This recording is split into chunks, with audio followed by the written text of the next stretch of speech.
Mr. Chair, we are live. Once again, I would just like to ask everybody to please speak into the microphones when they can so that we can pick it up on the audio. Again, remember that we do the minutes from this. Same for the applicants. Please speak into the microphone if you're going to. And then when we get to the Zoning Board of Appeals part of the application, they'll be using the microphone at the, or the agenda, they'll be using the microphone at the center. Other than that, Mr. Chair, the floor is yours. Thank you. Okay, we'll call the meeting to order at 7:05. Start with roll call. Sheldon. Sheldon Cone. Sarah Kastanis. Jill Ingberg. Chris Gombieski. Blake Moore. Gail Linden, G-A-I-L. It's wrong again in the minutes. I'll sometimes. take care of it. Thank you. All right, and Rick Poland. All right, moving on to approval of tonight's agenda. Motion to approve? Second. All in favor? Aye. Approval of the meeting minutes from April 24th. Gail, I will 2023. preempt you and can't correct your name again. I think there's only one or two times that it's wrong. I feel I have a split personality or something. You may, but that may not be the reason. Right. I didn't know that anybody could pick it up by the spelling of my name, but, No, I thank know the you. first page is wrong, and I think there was one other place. We'll but make that correction for you, and we'll apologize for that. That's okay. Don't worry about it. I wanted it that way when I was a kid.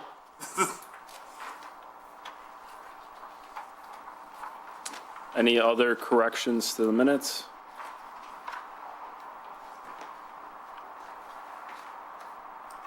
Motion to approve? Second. All in favor? Aye. Aye. Thank All right, you.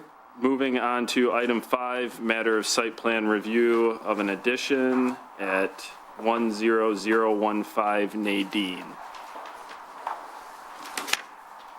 Mr. Chair, I'll let them present. I do have the plans and everything up there for people in the audience that may be interested. And also this time, I just want you to know, we did put up a TV here, which may help your view of what it is that you're seeing. So hopefully, and then maybe some of the audience can see that too. If it would be better, I can still dim the lights in this part of it, for this part of the presentation. It'd be easier for people to see. So I'll take care of that.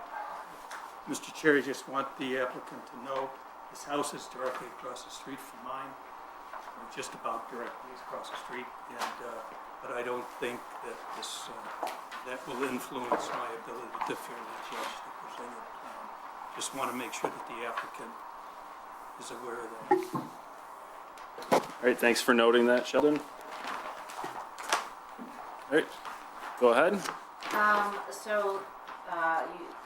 Committee has seen the plans. The intent is to. Could you start off with an introduction, if you don't mind? Sure, I'm sorry. Yeah. I'm sorry. I'm Terry Bailey. I own Kettle Design Build. I have been. I'm hoping to work with the Eisenbergs to build this addition. I've helped coordinate the architectural work. Zach Ostroff did the architectural blueprints for them. He's a colleague of mine, and I always stay with potential clients during the process of architectural design, so that I can ring in on construction costs, provide them with advisory, be an extra set of eyes. So I'm here in, Zach would be here, he's out of the country right now. I'm here as a potential contractor on the project, and also having been involved from the beginning in helping the family determine the right floor plan for their addition. Okay, and who do you have with you? So I'm Adam Eisenberg. Just to call out, my wife's maiden name is Olander. So Okay. it's actually the Eisenberg residence, but It showed up on the tax rolls. that yeah, way, so. when we originally bought the house, she still hadn't changed her last name. So, but yeah, I'm here with Terry's obviously helping me out, but excited to present. So the Eisenbergs, you want to hear about the addition at this point? So the Eisenbergs have one child, and they're looking to expand their family. They want to stay in Huntington Woods, and they want to stay in this home.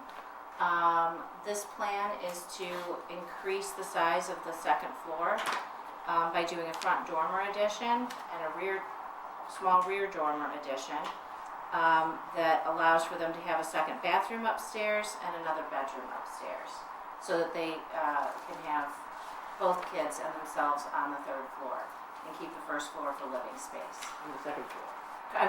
Yes, correct, sorry, yeah, thank you.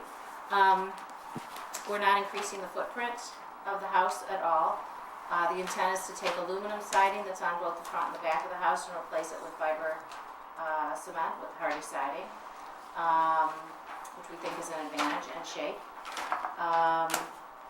and an upgrade. We're going to remove the vinyl shake, also replace that with fiber cement shake, add additional windows to the home on the second floor. And we think that there are examples of other homes that have front additions on them. So we think that's consistent, although we personally think this is prettier than many of them, and more, very much in keeping with the community.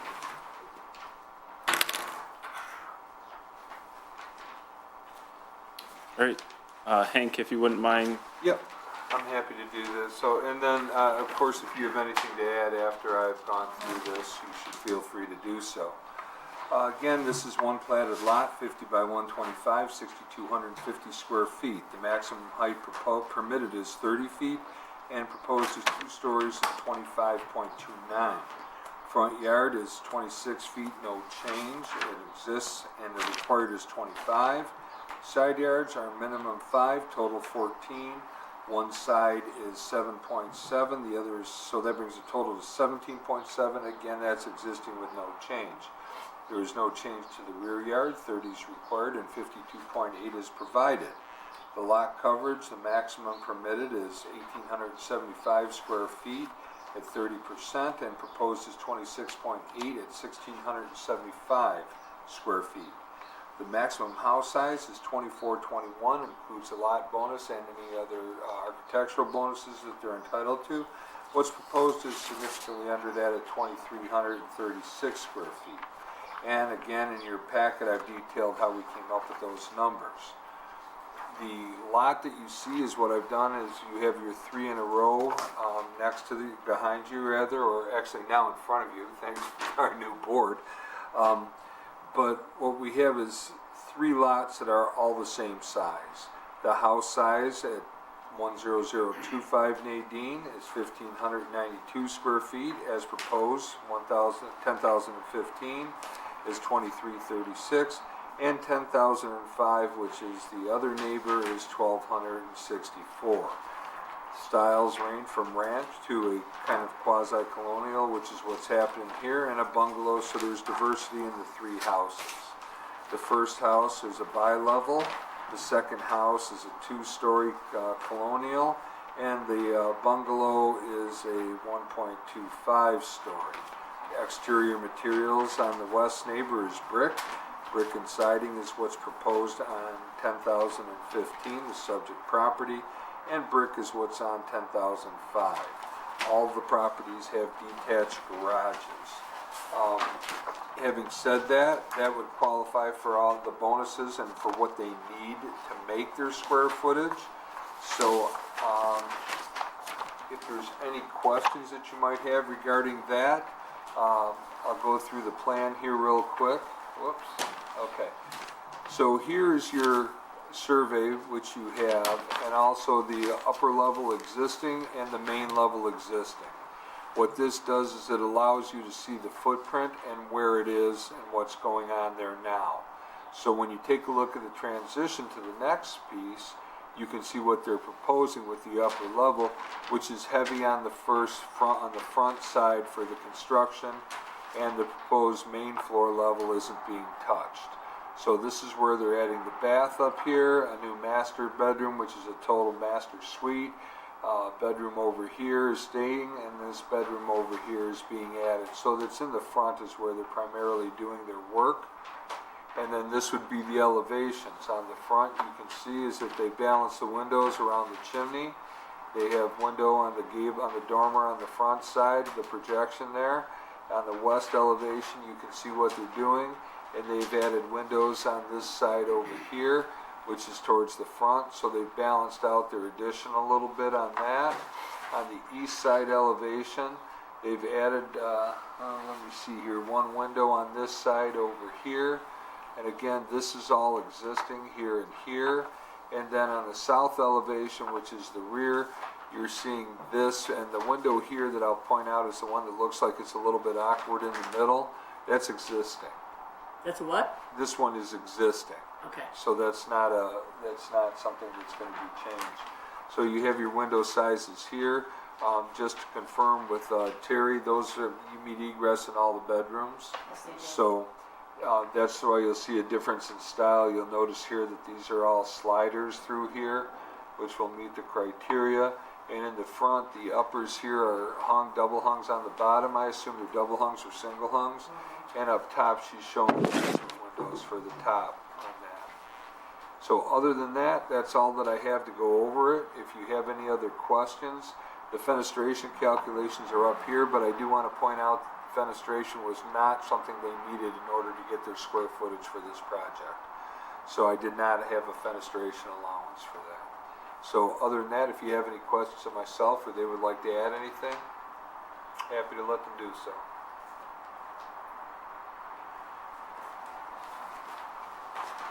Anything to add? All right, we'll go ahead and open it for public participation. All right, no public participation. Gail, would you please start? I take it that you're going straight up on all sides where you're making additions. There isn't any step back in the front Nope. or in the dormer where the shaking is or the windows or whatever else. No, in fact, we connected, you can see where the chimney is.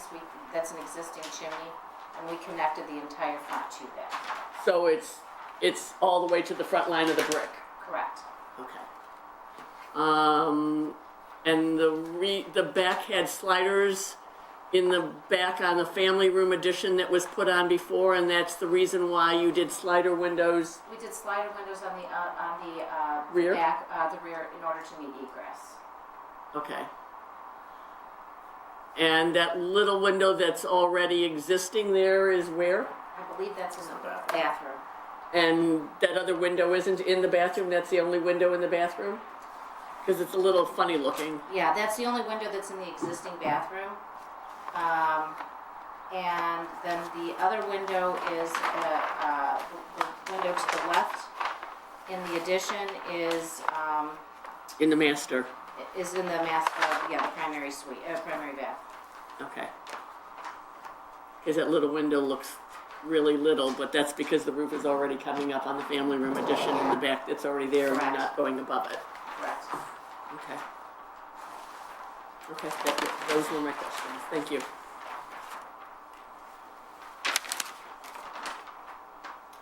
Short of me getting out my drawings, I looked at these earlier. Is that door to the left of the chimney, is that existing? Yes, it is. That's what I That's thought. the front door? Yeah, It's set back. Yes. correct. I have no questions. All right, Chris? I don't really have any questions. The only thing I had was, is there a basement to the Yes. home as well? Okay, I didn't see any like Yeah. diagrams for the basement windows or anything like No, that. we didn't do it. No, I don't have any questions. I have no good design. My only question is, so if I'm looking at the west elevation, like above the brick, what room is this right here on the upstairs? Is that, That's the primary suite. did you consider a window like off to the right side there to balance that out? Like how you have, It would, if we did, it would put it, that would put it right in the, put it like right when you walked in, or, well, depending on how far, oh no, put it right in the shower. that's the master bathroom. Yeah, Correct, that yeah. back part's the back. There's, Yeah. there's a door swing that you're going to have, and then the door swing would either open halfway across the window, or it would be in the shower. Okay, that was my only question. Okay, Sarah? I don't have any questions. Sheldon. Yeah. My only question is, ignoring the one-story addition at the rear, if you look at the east and west elevation, is that rear roof line the same as it currently is, or is that actually being raised some? I believe it's staying exactly the same. The rear roof line is staying the same. I don't have the foundation. You're referring to like the back part where the old addition was? Yeah, because I know there's an addition already. Yeah, that's staying exactly. Yeah, that's staying the same. Okay, got it. So it's not increasing No, how much, at least at the rear, no. that the, Yeah, the previous addition that is in the back, we're not touching that whatsoever. okay, all right. I was worried. I was, one of my concerns was that the neighbors would be looking at something more imposing than what's there, and that's not the case at the rear. And it seems at the front it's fairly minor. Yeah. Okay, all right, I'm good. No objections. I'm satisfied the plan meets whatever criteria that we have in front of us. Okay. Hank, first a question for you. Sure. What architectural bonuses are we taking on this? The architectural bonuses, hold on, let me get to where we have this.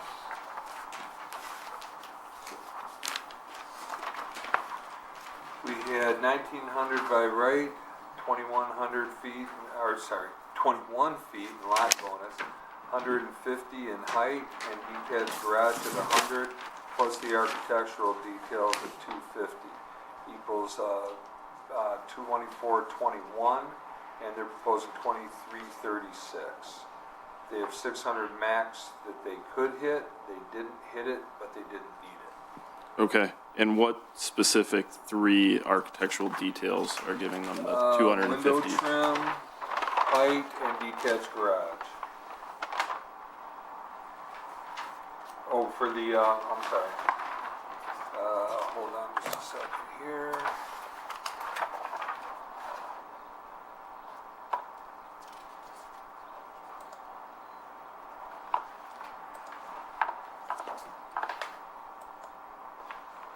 You're gonna have to bear with me for just a I think it's second. siding other than vinyl. Yeah. That's that was one of them. Trim boards. Window trim boards were the other. And hold on, and I'll get you the third.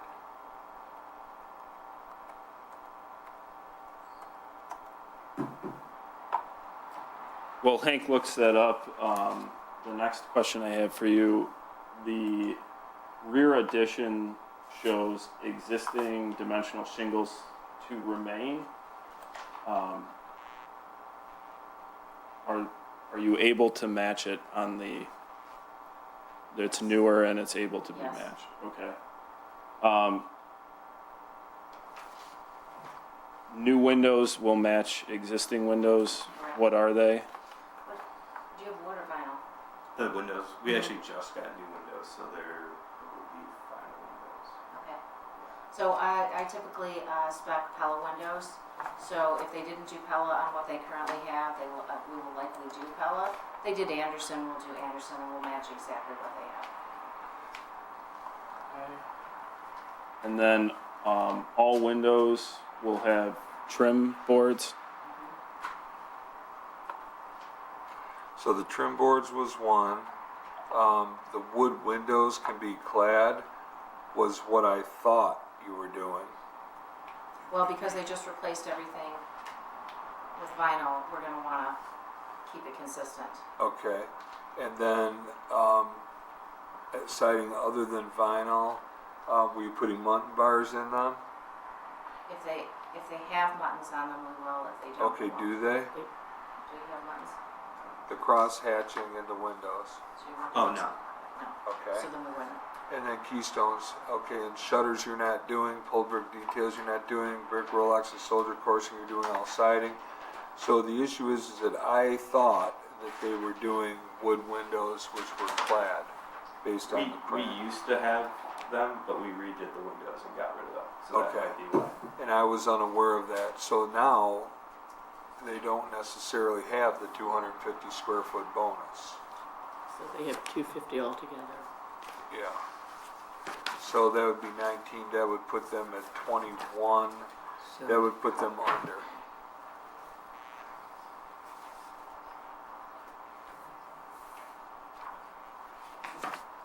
So one of two things would have to happen is that they would need to go to the ZBA for that, or they would need to make those windows, they would need to make those windows wood and could be clad with whatever vinyl or whatever else is in there. So whatever their pleasure is to do. They said they're willing to, Adam said they're willing to replace the windows that they With- just replaced with the vinyl, regular- with wood okay. clay.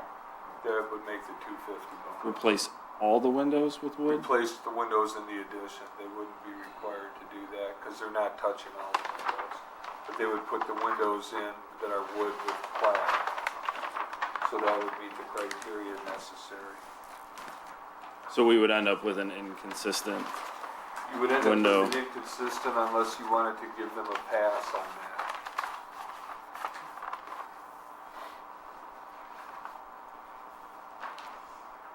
it's kind of a question to the commission. Is there any other architectural detail that we could, What's the pulled brick details?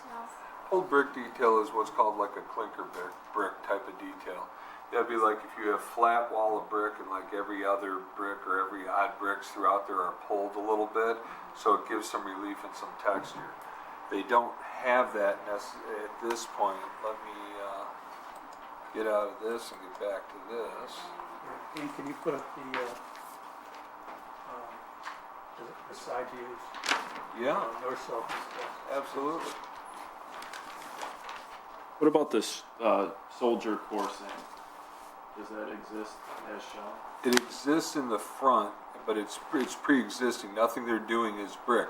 If you wanted to count that, which is to the right of the chimney as you look at the front elevation, then that would still give them the 250 and they wouldn't have to mess with the windows. That's a planning commission interpretation that you're allowed to make. The existing, above the existing The windows. above the existing window, which is underneath the dormer in the front.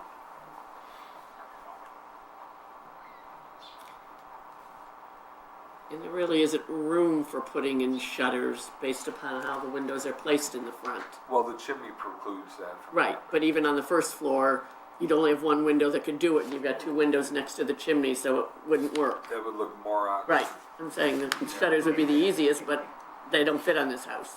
Right. If you're looking for aesthetics, your probably best bet is to allow the windows to match with the vinyl and to find that the soldier coursing that exists now counts as one of the criteria and gives them the necessary 250 square feet, so they won't need a variance. Does the shake around the dormer window? It's all new siding. They're doing that too. That's Well, part I'm of just it. curious if that counts as architectural detail. It counts as siding better than vinyl, above vinyl, so they're already getting credit for that.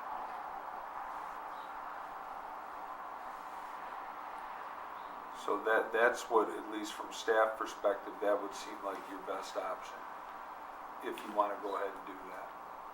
I don't think we would be doing ourselves or the homeowners any favors by forcing them to install wood windows that don't match what they've already installed. I'd be comfortable saying the soldier course is an architectural detail. I'm good with that. Yeah, I mean, we already count the pre-existing detached garage as a bonus, so they get 100 there for the fact that the garage is already detached, so the fact that the soldier brick is there. It I'll give would it to be them. helpful, and not wanting to speak for the members of the zoning board of appeals that are here, they probably don't want to see that. Okay, I'll give them the soldier. all right, so we're gonna count that as, Thank you. so don't change the windows. Match the windows. Match it. All right, and then, the detached garage, any changes to that siding remains as aluminum. Yeah. All right, any other questions? Looking for a motion? I'd like to move adoption, approval of the plan as presented, specifically including the soldier coursing as one of the justifications for the bonus square footage. Second. All in favor? Aye. Thank you very much. Thank you. Thank you. Yes, please. All right, Hank, maybe a minute to clear out here and then Yeah, You we'll want be your ready. plans back or not? It's up to you. I have a copy. Oh, you want? Oh, yeah. Okay. I guess we'll just. Thank you. I'll see you collect. They're nice to have her good copy. Yeah. Thank you. Appreciate it. Good luck. Thank you. When'd you guys buy the house? We met at the Soul Fed, Oh, Welcome. outdoor You. that, yeah, Shimona. yeah, Shimano. Very- Yeah, we were there since 29, right before COVID, so it was, Oh, it was a couple of years without meeting people. okay. I sold the house years ago when the Lashes owned it. The same house? Yeah, Oh. Yeah, there's a and, lot, and, lot of and the people Rubens that- bought it. Mhm. Yeah. People randomly will drive by and Mr. say, Chair, "This at this is- point in time then, we could continue. Yep. Thanks. Oh, wait a second, I gave you mine. If it's the pleasure of the planning commission, what we're doing here is we're doing something that we're going to be trying to do at least once a year. Getting the planning commission and the zoning board of appeals together, so that there can be some discussion and addressing some concerns or questions that the zoning board of appeals members may have, and addressing some of the concerns or questions that the planning commission may have, so there's a better cohesive understanding. Typically, what happens is that the zoning board, if they keep seeing things over and over again, what we'll do is we'll come back to you with ordinance changes, because the zoning board of appeals, if they're keeping seeing it, then it's right here, and then here's the zoning map right here as well. So, what this is, should be just a great opportunity to talk things through, get some questions answered, and maybe have a little bit of healthy discussion on this.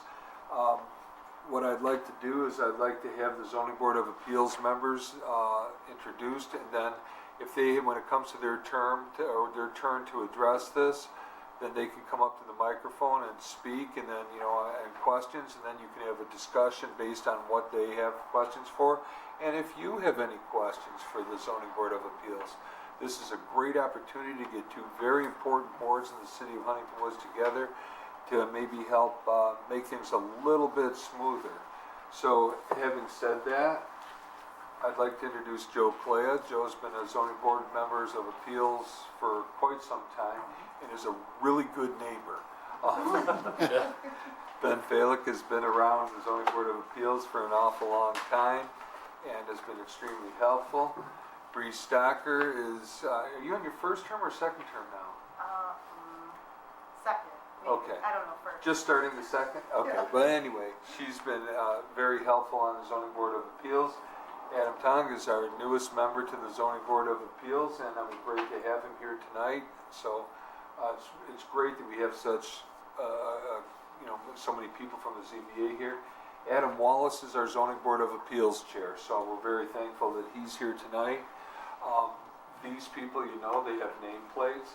This should be a great discussion, and hopefully you have some things to add. I do want to point out that based on some of the discussions in the zoning board of appeals decisions, we have some things on the agenda tonight, which I provided copies to the zoning board of appeals as well, of some of the things that they've seen. This is moving towards, and again, that's not everything that they've seen, but everything that I give to the planning commission in order to set a public hearing has to go through the zoning board of appeals. If they have that input, that's great. But now here's an opportunity for them to talk to you about what they keep seeing and how they feel about it, and for you to maybe ask some questions or concerns as to how the things are being interpreted. Having said that, Mr. Chair, the floor is yours. Okay, so, You may want to just call people. okay, do we want to just go each ordinance, or are we just going to start with? Well, why don't you just say, maybe have them come up and Okay. see if they have anything, and then, when we go through the ordinances, which is after this part of the meeting, if they want to stay and they have input on it, then certainly they can stay and do that as well. Okay, so, anybody want to go first? Any comments?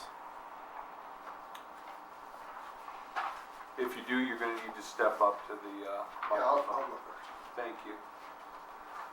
Hi, everyone. Just looking at this, I mean, this first ordinance with respect to accessory buildings and the size of them being based on the district that they're in, I mean, we're seeing this a lot. Yeah. Where, you know, I think the rule is now everyone gets 100 square feet, right, Hank? That's correct. And these people are coming in with these huge lots, and they're like, well, we need a little bit bigger, and we have this huge lot, and you know, it kind of makes sense.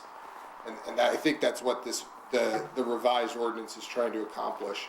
And I think we're seeing that a lot, not just in that context, but maybe in the context of adding square footage to the home or lot coverage. So, I think that's a big thing that we're seeing. Okay. And then to Adam's point, correct me if I don't want to embellish anything you said, but the one of the things that is coming through tonight, but there's another facet of it, the driveway thickness, the width of the driveway that's coming before you tonight to maybe set a date. There's a part B to that, which will come with an increase in the front yard coverage, which will be a separate ordinance. It's part of this ordinance, but it'll be defined also in another ordinance for the lot coverage. So these are things that are going to happen because they're going in different places and they clear legal at a different point in time. But both of these are things that have recently and repetitively happened. In fact, one of them was just approved across the street from the house that you just saw a couple of years ago.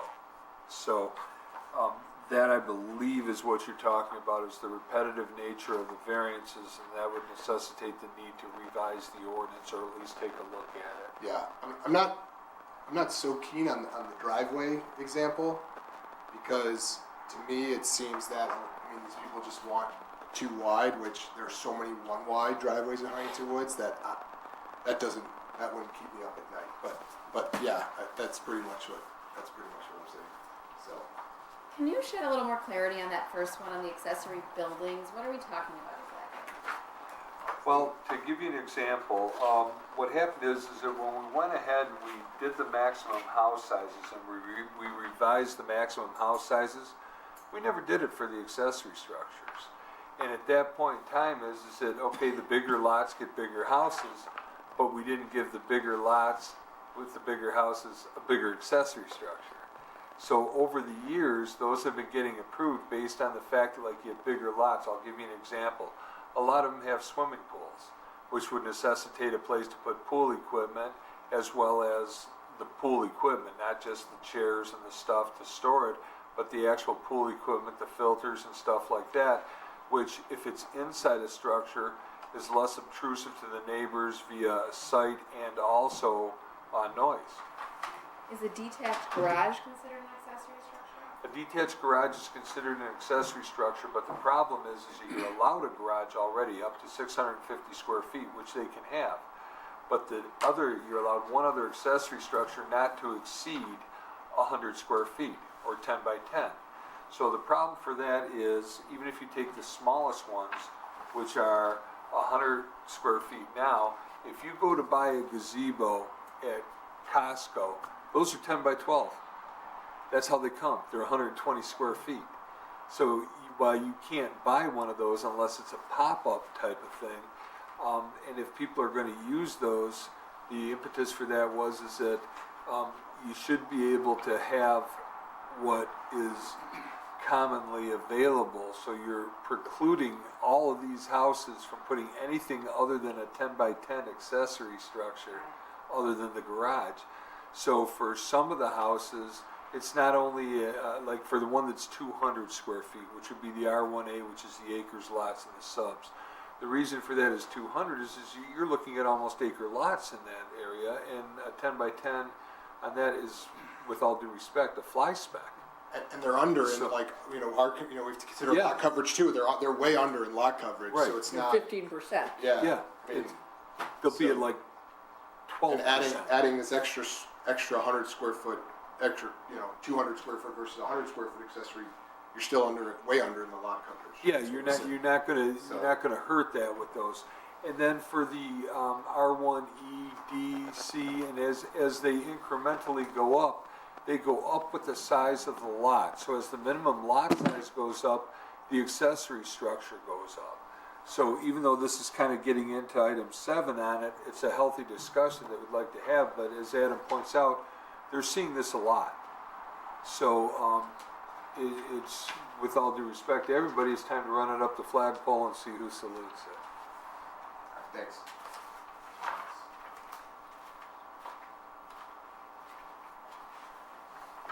Any other comments?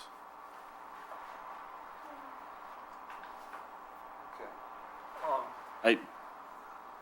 Because we kind of just took on that first one and reviewed it, I figure maybe we go around the commission here and go through any questions or comments anyone has.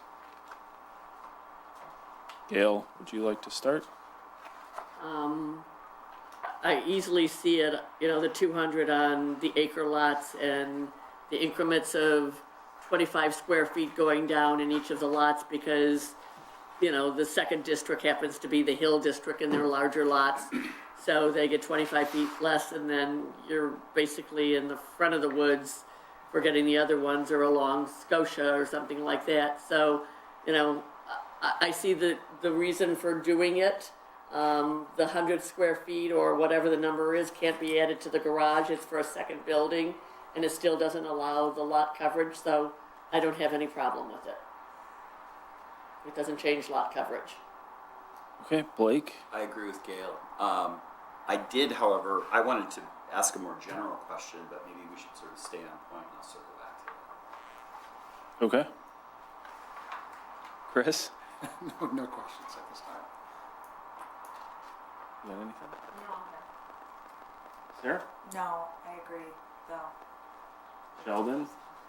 It makes sense.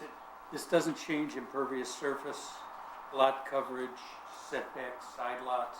Well, it anything doesn't, like that? it doesn't change it. It allows for you to use more of it, provided that you're under it. So so we're you- not changing the standards. We're not for changing the impervious standards for surface it. or lot coverage. Okay. I'm good with it.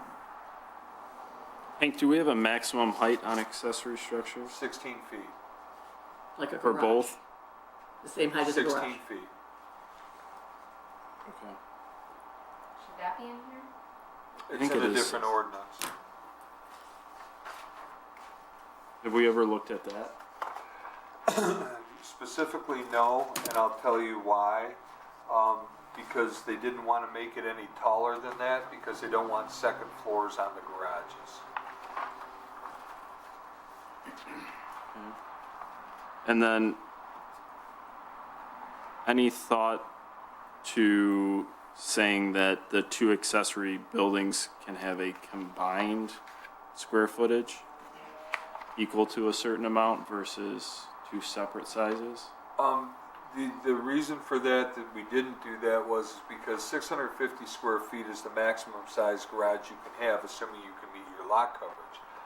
That was separate because that's a garage, so we didn't want it to be like you could take and have one 400 square foot accessory structure and one 200 square foot accessory structure on any lot. So otherwise you would have a lot more building, you know, on the lot where you have like one little shed, like for a typical, like if you go in the middle of the woods, for example, you got 150 feet or 125 feet deep, 50 feet wide. You typically have a garage, either a one or a smaller 2-car garage on the site, but you could have up to 650 square feet if you can make your lot coverage. You also have something in there that says that you can't use over 50% of the rear yard for lot coverage. So part of the thing with that is that they wanted to keep the second building smaller so that you don't have two structures that would be more imposing because of the size of it. So they wanted one separate one and the garage, but they didn't want to limit the garage by having the second one. And the set aside for the garages will not change. The set aside for the garages will not change. You're kind of charged for it whether you use it And or I not. wonder whether we should have these here because there have been people who have done additions without garages. And then all of a sudden they want to build a garage and there isn't enough room for it, you know, as far as, so they have to have lot coverage for it. Because I can remember that very specifically on Huntington Road, Yeah. you know, when they didn't build a garage and then came back and wanted to build a, you know, a garage and it was gonna be bigger and it was gonna change their set aside, you know. Yeah, Then they're we- set We aside. haven't had that in a while. If that's something that you wanna take a look at later, you could do that. But, the set asides, when we do like our evaluations and site evaluations and lot coverage, whatever the size of the garage is, unless it is greater than what the set aside is, they get charged for the set aside. And the set aside is based again upon the zone. That is correct. Everybody understand what that is? Okay. Does it start at 400 square feet? It does. Was it 4 or 420? 400, it goes 440, 480, 520, and then 580 is where I think it ends up. Okay.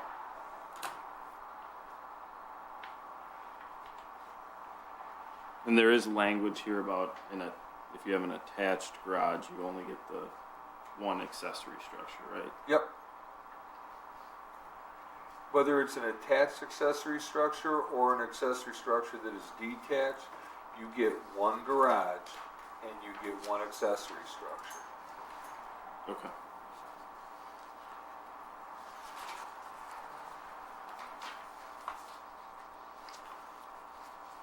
Any other comments? Seems like most everyone is okay with this modification. It does seem that way. I'd love to thank the CBA for being here and being able to comment on this. And there's a couple members that are up here that have served on the ZBA for years, our bookends. And then, of course, we have our liaison to the ZBA. But having said that, I appreciate any participation that the Zoning Board of Appeals wants to give in a discussion for this. Well, Yeah. I don't know if this merits me make Ben Falick 13129 Borgman. Have we seen any that would still need a variance if they got 200 square feet for their cabana, pool? Not The- recently. Okay. Not recently. The way that we did this when we saw that is that I took the information and what the Zoning Board of Appeals had been having happening, and I incorporated that, and that's when I put in the sliding scale for the size increases. If this were in the case right now, you would not have seen any of those that you've seen in the last Okay. 3-4 That makes years. sense. They didn't see the one in Boardman, we approved the 200. No, did. that was the most recent one that we saw, That's the and I most didn't recent one. hadn't looked, but yeah, I think it was That's one of the impetus. about 200. It was Yeah, not over 200. correct. Right. And right, if you looked at it from the plans, it seemed totally proportional to the, lots and lots of additional space and tucked way back from the street, so. I think we've been 2, I remember. 2 on Borgman, same family? Yes. Across the street. Yeah. All right, Hank, is there any action needed from us on You this? will have to set a public hearing for this ordinance, which, since we're kind of taking 6 and 7 together, you can vote to set a public hearing for the regular June meeting if you would like to for this, if you want to move this forward. Okay, maybe we should talk about the driveways first. So, any comments about the driveway modifications from the ZBA?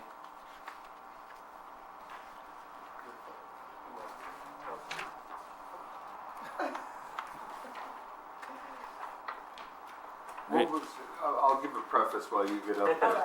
So what was happening with this is that with the semicircular driveways, even in the R1A, the zone district, what's been happening is that if you take a look at the overheads and plans, and these were provided to the Zoning Board of Appeals, and I think we gave them to you, if not, we'll have them for you for the next meeting when the hearing is. the sizes for the circular driveways on like Nadine, Talbot Lane, Boardman and that are all over the map. But rarely do you find one that conforms to the ordinance as it's written right now.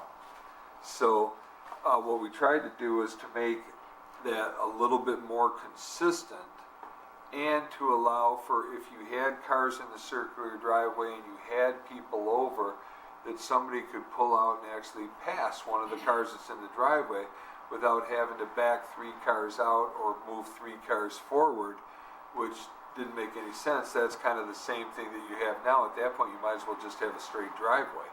So it defeats the purpose of that. So to do that, what we did is in the ordinance, we changed it so that we widen it apex to apex. So like where the curve is on each side of the driveway, as it goes back towards the street, it can be 18 feet in between that, narrowing down to the regular size after that. And then of course your street openings, which are legal, and you can see that's in here.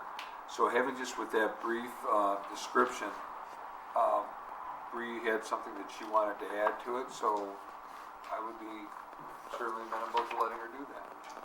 So we had someone come in and wanted like a double wide circle driveway, basically is what this is, right? Like, just so if someone's car is parked, they can get around it. I feel like they had parking for like 100. It seemed excessive. It was a lot. I understand their logic, but it was, to me, it seemed a little excessive. But in looking at like all of the maps of driveways kind of in that area, all of the newer ones, anything that has like happened in the last some amount of years have that kind of double wide circle driveway. I don't know that any of us, maybe some of us, I don't think any of us were terribly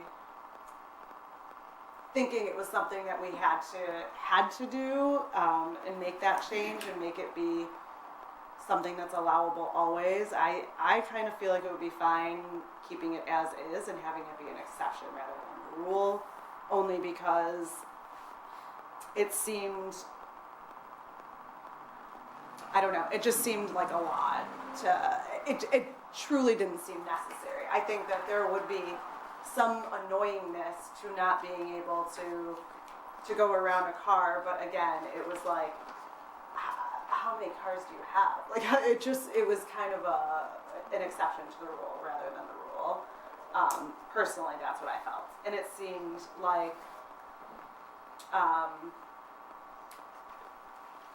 2 of the homes that we have made this exception on were the same owner, the same case, the same everything. So it's like, maybe it's a them problem and wanting everything rather than accepting limitations that the neighborhood has, which like you chose to live here, not in Bloomfield Hills.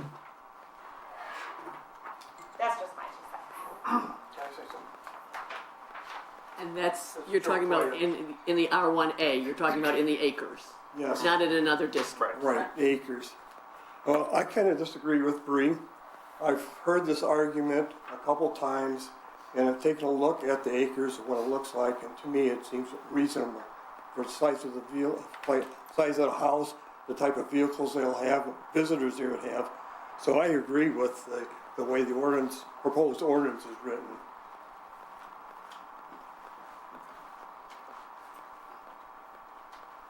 We did vote for the appeal, like it went through. It went through. It wasn't like. Do you know if there's parking allowed, on Boardman, for example, is there parking allowed on the street, or are those Depends no on what parking side of zones? the street there is, but there's a fire lane. Right, okay. So it does. So that, in that case of the house that we did the last time, It does. he either has it on his current house or he's getting it on his new house, he's got Right. street parking. Okay, and this ordinance does not address the scenario the other scenario we've dealt with circular garages before, where the house is on a corner and the driveway, I think we did one on Hendry and Ivanhoe, right? Yeah. So the driveway circles, starts on Ivanhoe, call it, and it ends on Hendry. And, It was a horseshoe or something that. yeah, exactly. And that one, the folks had you could literally just pull into their garage, right? They didn't have anywhere that you could park outside of their house on like a driveway, and the side of Hendry that they're on, there's no street. That's the fire lane. That's a fire lane, So they had no parking on that side. and also on that side of Ivanhoe. But this change does not, and on Ivanhoe too, that's right. Yeah. But this change does not address a scenario like that, correct? That's a situation that would still come before the zoning board of appeals. Okay. And those are fewer and far between. So we didn't address that in that, because particularly what we didn't change is we didn't change that you still need to be in the R1A district. Okay. So anything that's not in the R1A that doesn't meet this would still go to the zoning board of appeals. Okay. And the ZBA would have the final opportunity to weigh in on that. So this only applies to R1A then? Yeah, and 11 Mile is in the ordinance, but 11 Mile always was in the ordinance. Okay. So this That's- change, this widening of it would only be for R1A. Everything else Yes, is that's still- correct, only the big lots. Well, I remember back when I was on ZBA and it's kitty corner to the house that you granted at Ivanhoe and Hendry across the street from a kitty corner, that I thought the ordinance was that you had to have 100 foot of frontage in order to have a circular drive on Hendry, and they had 99 feet, if I remember correctly, and didn't get the circular drive. They pull straight in, and they wanted a circular drive in the front and didn't have the square footage or lot frontage for it.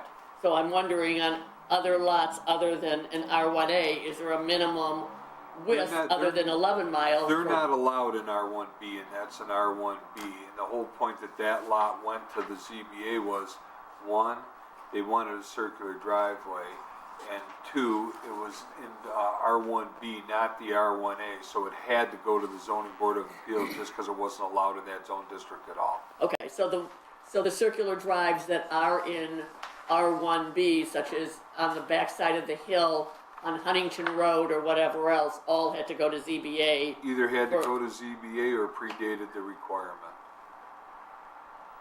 There aren't many, but it's newer ones in between Nadine and Boardman. Would have had to go, I don't know the years, and I'm not sure which houses you're speaking of.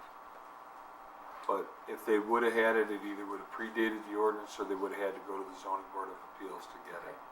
There's one on, there's No. one on corner of Huntington and Boardman, and I know that one came before the ZBA, because that one Yes. we discussed when we Yes. did the one on Correct, the one with the Huntington metal Drive. It was roof, the same- yes. It was the same scenario. Yes. Because that was what material they were putting even on their driveway, that it was asphalt and not cement, yes. That's correct. So the ones that have been there, the ZBA's been willing to listen to those, but nothing that's in this ordinance precludes me from having to send those to the zoning board of appeals. If it's not an R1A and it's not on 11 Mile and it doesn't fit this, it would have to go to Okay. the zoning board of appeals. Understood. Yeah, I would say I'm sort of in between, kind of like agnostic about whether this makes sense to codify this way. I think that the Wolves actually wanted 20 feet, and or maybe you had talked them down to 18 by the time they got to us, because that was like some extra, it's all kind of extra, right?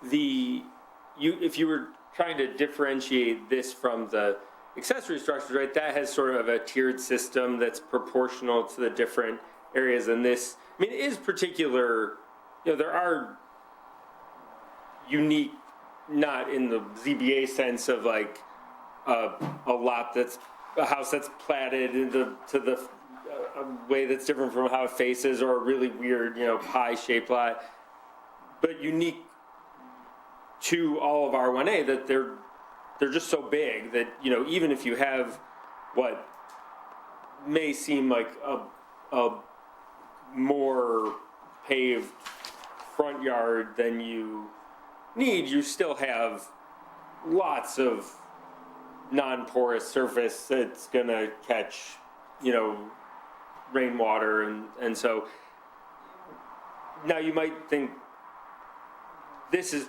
probably going to get approved, but in the context of they're probably going to come in front of you anyway for a site plan if they're doing a big undertaking on the acre sub or maybe not, you know, might be more permit-based changes that don't need a site plan review, but, I guess one benefit of the 8, that this specifically, like, I think anyone who then wanted more than this, it'd be easier to say no, because it was already sort of adapted to the size of our bigger cars and trucks and houses, at least in that part of town. So leave that one to you all. That's why they get the big bucks. That's right. Gail, any comments? Yeah, what this would allow, if this ordinance passed, is this would allow anybody else in the acres who does or does not have a circular drive to increase the size of their circular drive to get up to 18 feet wide, or to put in a circular drive. Is that correct? Without having to come to us or to go to ZBA? Yeah, they wouldn't need to, because if this got codified, that would be the ordinance. Right, that's what I'm saying. So that would be fine. Now, if it came to you in a new development, like for example, if somebody was tearing down a house and putting in everything from scratch, you're still gonna see it because you're still gonna review the whole site. Right.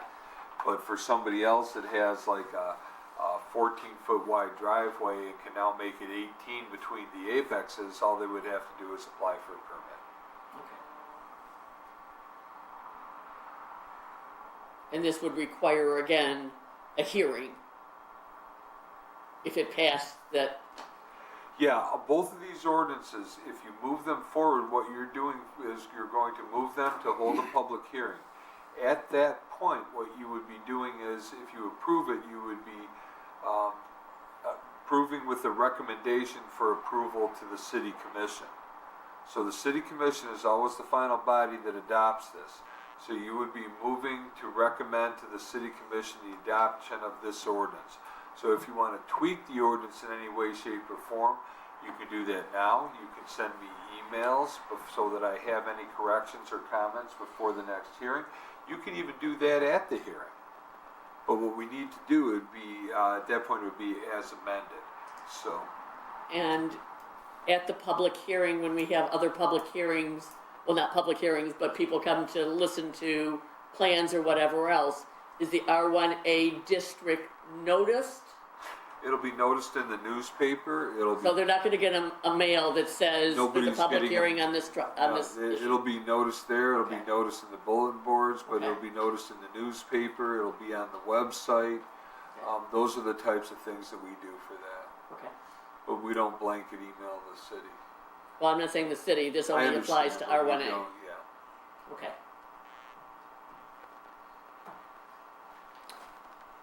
That's it. All right, Blake? So, I'm gonna reiterate the obvious here, but if the R1A lots are, we do not change the ordinance, the R1A lots are required to go before ZBA if they want a wider driveway, that would be exactly the same as the status quo, That's, correct? yeah, if this doesn't move forward, if this ordinance doesn't move forward, then it stays status quo. Other than the fact that you wanted to take out crushed stone. Right, well, but that's a separate thing. The reason that we wanted to take out crushed stone is crushed stone's typically a problem. And if it runs through like if the driveway runs through and it's crushed stone and it goes down onto the sidewalk, when we go through with our snow removal and the sidewalk thing, those become missiles. And then in the summertime, the same thing with the lawns and that, and it's just not what we would determine from staff to be a wise idea to continue having that there. I mean, is there such a volume request for the wide circular driveway in the R1As that this is something that needs to change, or maybe I'm missing something? Well, there aren't as many lots in the R1A because numbers-wise, it's one of the smaller areas. But it seems like every time we get a site plan for a new house or something in the R1A, that it shows that they want this. So if typically what happens is that if you get enough residents that wants it, or enough cases, or enough higher percentage, or the ZBA is seeing it, at that point in time, we bring it back to the planning commission, because they keep seeing it, they keep approving it, so you should take a look at that. If you decide that it's not something that you agree with at all, then what I would tell you is don't vote for it. If it's something that you feel that, makes some sense, then you might want to vote for it. So it's completely up to you. Now, you may want to move it to a public hearing, if for no other reason than just to get public comment on this. This is just a first blush at the ordinance. So I'm giving it to you for any changes that you might want to have. If you set a date for a public hearing, I have to publish the ordinance. So that's why I'm coming to you this month, and that's why I wouldn't be on as a public hearing until next month. I mean, I guess my final comment, if, maybe this is what Bree said, but if we pass this ordinance, everybody who's always wanted a great big driveway is like, sweet, let's do it. It's possible, but I would again reiterate the procedure. You don't, when you pass this, or you're passing it, you're recommending it to the city commission for adoption. So there's another layer in the process. So you could actually recommend it, and the city commission could say, no, I don't think so. Or if it goes to the city commission without your recommendation, then at that point they could pass it in either case. But having said that, typically the process is the planning commission holds the hearings. If there's any changes that you feel need to be made to this, or let's just say you think that's too much square footage, you want to dial it back, whatever it is that you want to do, this is your time to do that. But ultimately, if you move this forward from a public hearing standpoint, it would be to recommend it to the city commission. They would consider the adoption as either recommended or not recommended by the planning commission. Rick's the chairman, he's the one that controls it. So, real quick, just, if it is passed, it will save us time and energy. Like, it's fine, I get it. I've only been on the committee for a couple of years, so I've only seen it once. It sounds like if they've seen it more often, maybe it is an issue. But yeah, my point was just like, it feels unnecessary, it feels big, it feels like kind of a first world problem. Like, this is like, so, whatever way it goes, it's fine. But I just was giving you like the other side of the coin. But Blake, I think the issue is it's already been approved twice now through this, through the ZBA. So anybody that wants to do it can get it. Yeah. Well, the aerial was really useful. I can go back, but it's all it's like macaroni, right? It's like all these. If you looked and they're all sort of different shapes, including the one on like Talbot Lane that started as a parking pad, but then they weren't allowed to have that, so they like made the front part grass. But it's not really clear if a car could even. It did. It evolved. We're all evolved, right? So it might be useful to look. Right, we're talking about a sort of a big geographic area, but that doesn't have that many lots, many of which already have a circle drive. And I guess a question we could ask ourselves, like, what would be a scenario where someone would come and ask for this, where it's 18 feet up here so they can do 2 cars wide, where the ZBA would deny it, because it's not precedent, even if it's the same family, even if it's directly across the street, right? None of the variances aren't precedent by nature, so would we stand on their own merit. Right, would we, I'm asking sort of myself and my colleagues and for you, is like, what would be a scenario where we would turn down 18 foot, something that sounds like what it says in the proposed ordinance? And there might be a scenario like that. Well, I also feel like there's not complete uniformity amongst homes in that district, right? Like, I feel. There's some that are bigger than that. Yeah, but I mean, some are oddly shaped, some are facing, I just am wondering if, like, it makes sense to just leave it as is, and for, you know, if it sounds like if it's a no-brainer and it comes before us or comes before you guys, and it makes sense for that home, I kind of like having that layer of It's like a speed bump. scrutiny. To maybe that's a little too on the nose as a metaphor, but it would give people. You have to want it more than just like pulling a permit, which is fair and right. We've only seen them like in the context of like houses that you've also seen because it's a big redo or new construction or something, but it could be. I mean, this is. You could differentiate it from like the fence issues where we were seeing it, and it really at a certain point. I won't bring up the solar panels because but like the where it seemed like this really could be code, at you know, this many feet at this setback, whatever. This one, I'd say, again, we're here talking about it because we've seen it, and I think, Jill, those lots they're more uniform among themselves than in the front of the woods where you have all variety of different shaped lots. Like they're big rectangles. I think all of them, or A lot of virtually the all thing of them. too is that the hill and that front part of the woods was designed by somebody completely different. I mean, that was designed by O.C. Simons, who was a renowned landscape designer, landscape architect, and he laid out many communities, Huntington Woods in that section incorporated. But then when you move down past Wyoming, you'll notice that everything becomes a grid. And that was designed by somebody different. And then over into the other areas, as they progressed and as streets progressed, it kind of took on a new life. Huntington Woods went this way.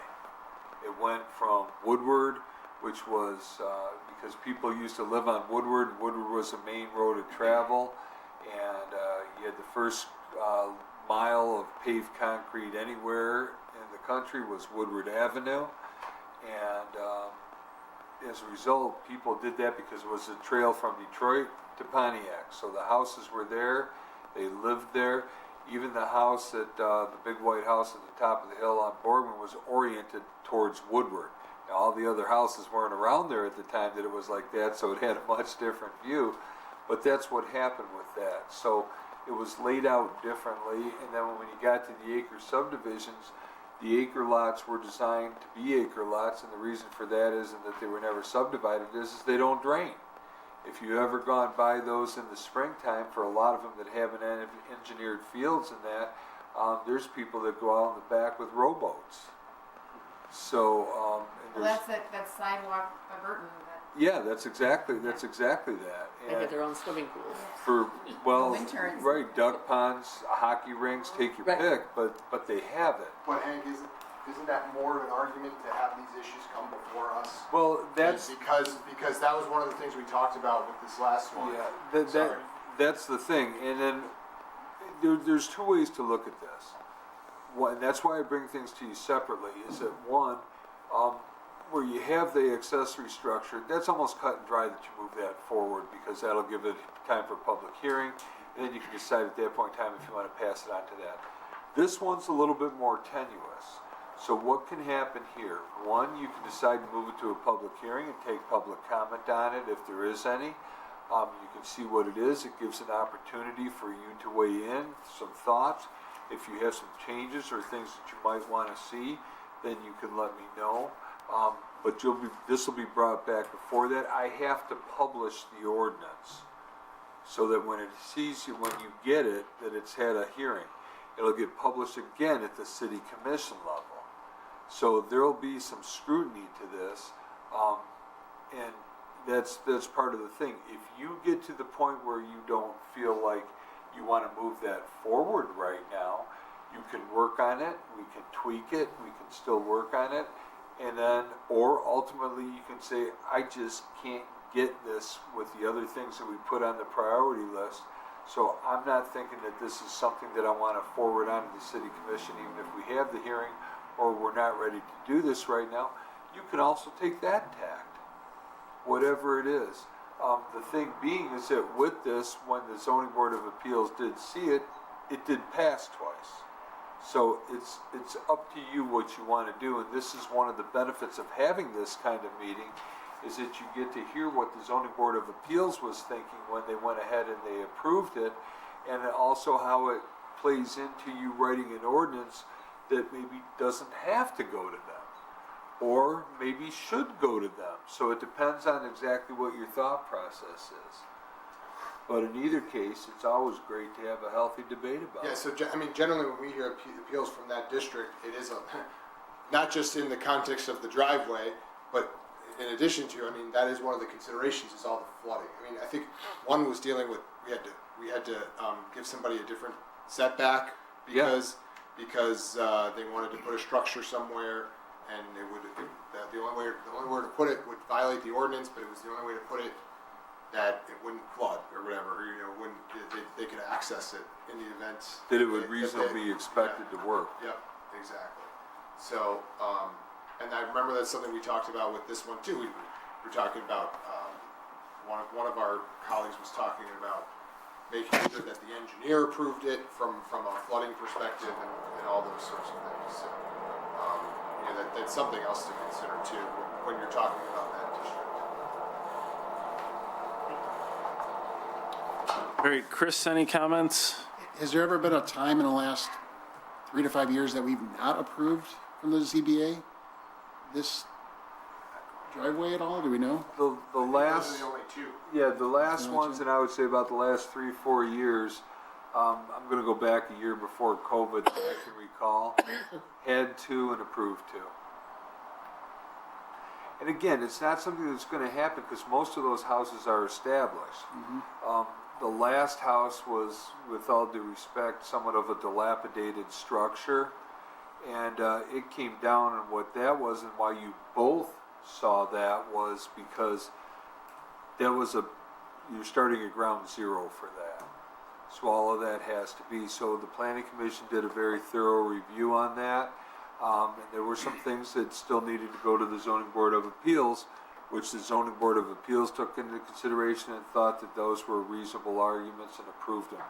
Again, each thing stands on their own merits. It's just with the lots are very similar in size, the existing structures are very similar in location, not necessarily size, and the issues with pertaining to the properties are still all the same. They don't drain unless you make them drain.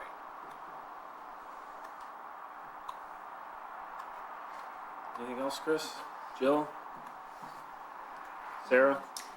The only thing I was going to say is I agree that it should go through the zoning board, because, I mean, obviously it's convenient to drive around, you know, the space, but in zone R1B, which is right next door, there's some houses that have space for like a side-by-side driveway, like that aren't approved, and if you're going to approve a pass-by lane for convenience, but not approve a side-by-side driveway for function, like, it just kind of doesn't make sense to me. Well, there's with And all I know they're this- totally different situations, but like, there's definitely other houses that have space for like a pass lane or like a park lane, so that the cars don't have to be moved out every single day, you know, switching cars around. So I guess, in my opinion, having extra space just out of convenience, you know, a lot of people don't have convenience because of existing ordinances in their zone. And those aren't getting approved, I guess. I mean, I'm new here, so I'm just putting in my 2 cents. No, I just, and maybe just to shed some light on this. Each different zone districts are zoned primarily because of the average size of the lot. So while the lots that are in R1A are typically 160 feet of frontage, the lots that are in R1B, which is up on the hill, typically vary. You could get some irregular shaped lots because of the street design, which I alluded to before. But very rarely is the R1B a straight grid. In the R1C, you have a multitude of different things because you have like Wareham, which is a street where they have pretty much like the straight lots for a section of it. But as the street starts to curve, they change. Right. So those are a little bit different, but those are higher square footage lots. R1D is typically the 50 by 125 lots in the center of the woods, which would be the Bronx subdivision, and any of the straight grid, if you will, lots. So you have derivatives of those where they're either 50s, 75s, or 100s, or some part of a lot that somebody sold to somebody else along the way. No, I mean, I understand that.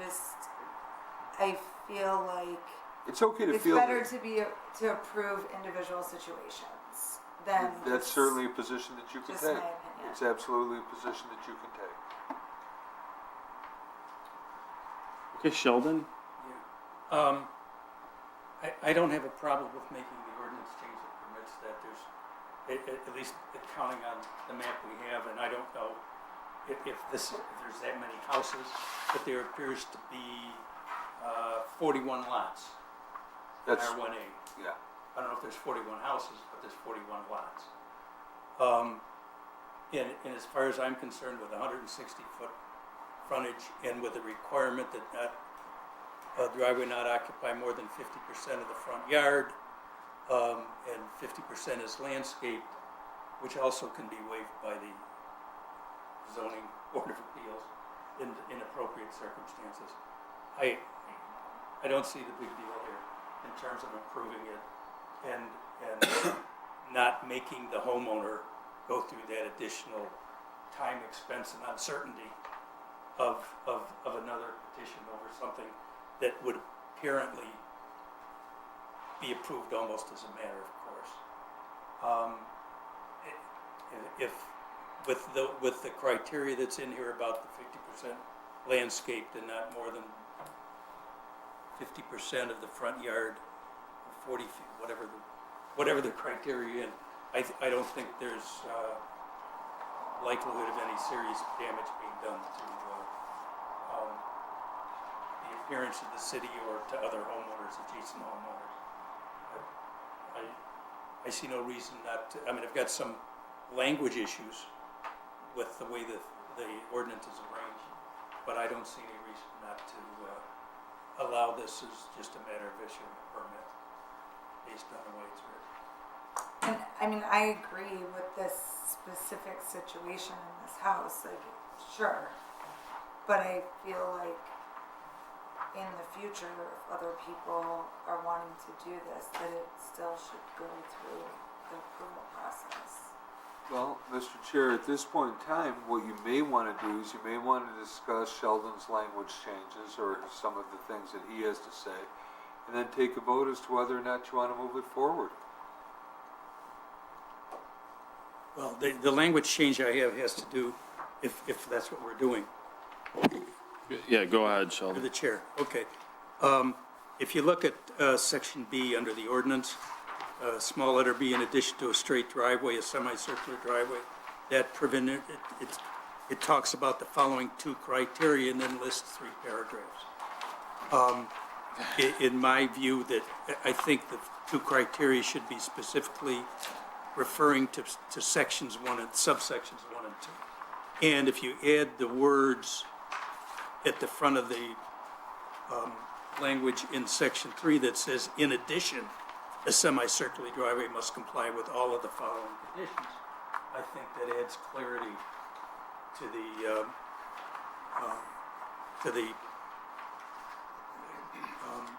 the language in the ordinance and makes it clear. Because the following criteria, 2 criteria with 3 sections following it, just strikes me as It's an opportunity for some lawyer to make money. And that's fine with me too, but As an attorney. yeah, but I don't think it's in the best interest of the city or the citizens having clarity about what they have to comply with. We can make that modification for a public hearing should you decide to move this forward. Okay, Would we split up the two ordinance changes for Absolutely. separate votes? You should. Okay, so looking for a motion on the first ordinance. Move to set a public hearing on the driveway ordinance. Or this, No, that's. We're gonna do the accessory building We're first. gonna do the accessory building? Second, Okay, I accessory got no building. opinion on that whatsoever. I'll move to approve, or move to a public hearing the, ordinance changes as proposed for the accessory building. So, Second. All right, all in favor? Aye. thank you.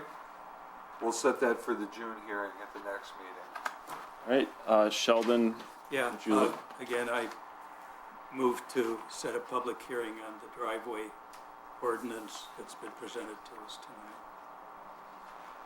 second. all in favor? Aye. Aye. All opposed? Oh, sorry. Okay, So it so. does, Have- how Call it many- again. Let's, so I have, how many yays do I have? I have 3 yays, and how many nays do I have? 4 nays, so that's not gonna move forward no matter what. It's not gonna move forward now. It's not gonna move forward now, we don't have support, so. yeah, We don't have, you need a majority, you need 5 votes to pass it. So at this point in time, what you can do is you can make a motion to, or to have me bring it back with revisions or put it on the priority list for discussion at a later date, which would be appropriate.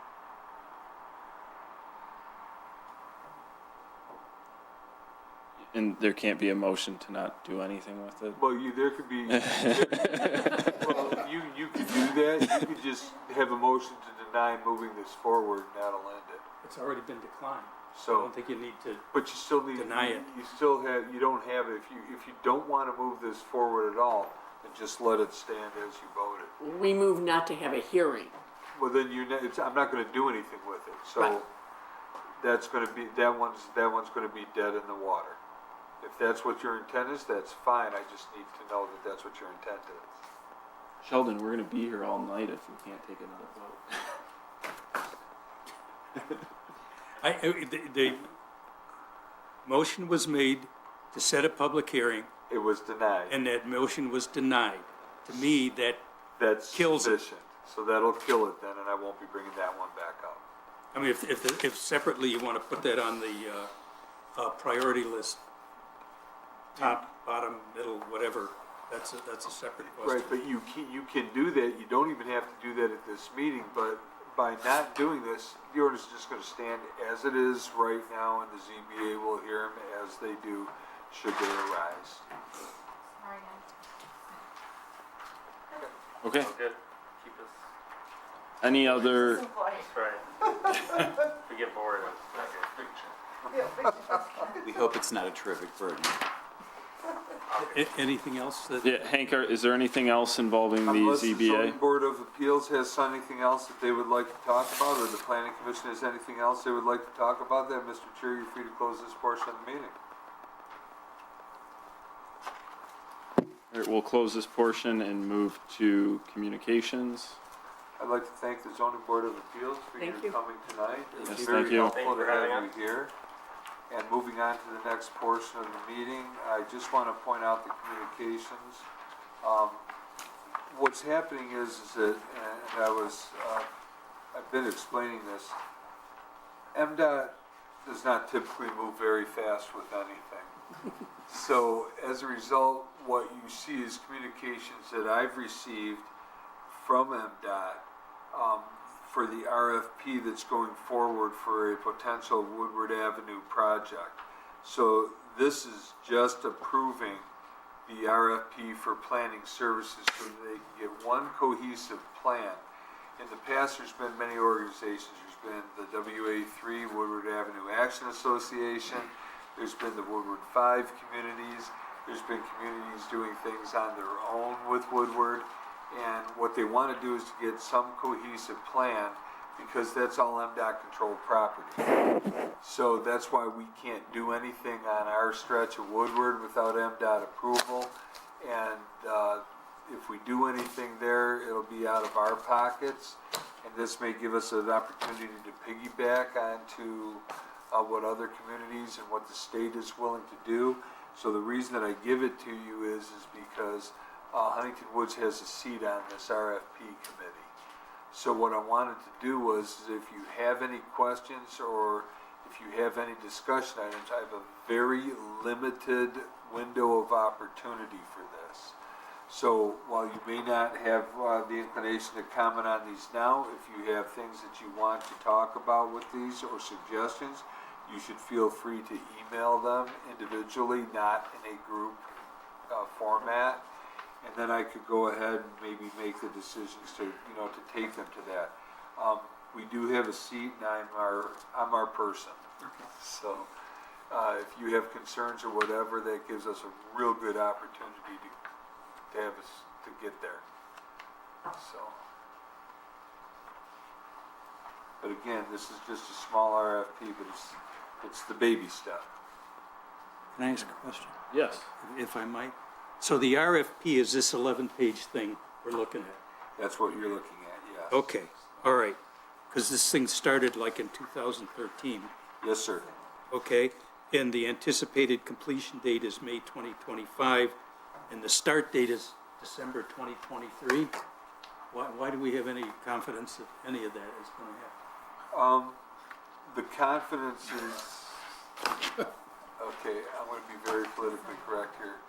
It's not so much about the confidence, but it would be the confidence that for sure if we missed the opportunity to comment on this while we had the opportunity, that we wouldn't be doing ourselves a service. Does this So while have, it may seem futile to do this kind of thing, and while some, all, none, or part of this may come out and and come to fruition, by having the seat at the table, it also allows us to get the documents that would be generated as a result of this, and if they were out for comment, we would be a commenting body. is this within our jurisdiction to say This go is ahead or within- don't, or this does this is go to within- city commission? This is within MDOT's jurisdiction specifically, but they're taking input, and this is why they're giving us an opportunity to do that.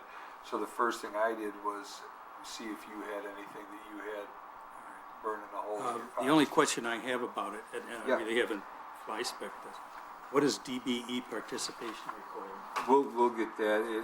I don't know what the acronym is for that right off the top of my head, but there was a couple things in there that we have questions in for them. I believe it's disadvantaged business It could be, or something along those but lines. I'll check. I'll check and see what it actually is and get you an exact definition. This has also been given to the city commissioners and the mayor. This has also been given to the planning commission because we're the body that's dealing with it. It's been given to staff, and I'm giving it to the planning commission for comment. Okay. Does staff have any comments?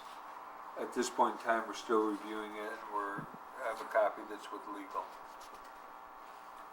What's your deadline? If I could get something in the next week or so, I would be forever grateful.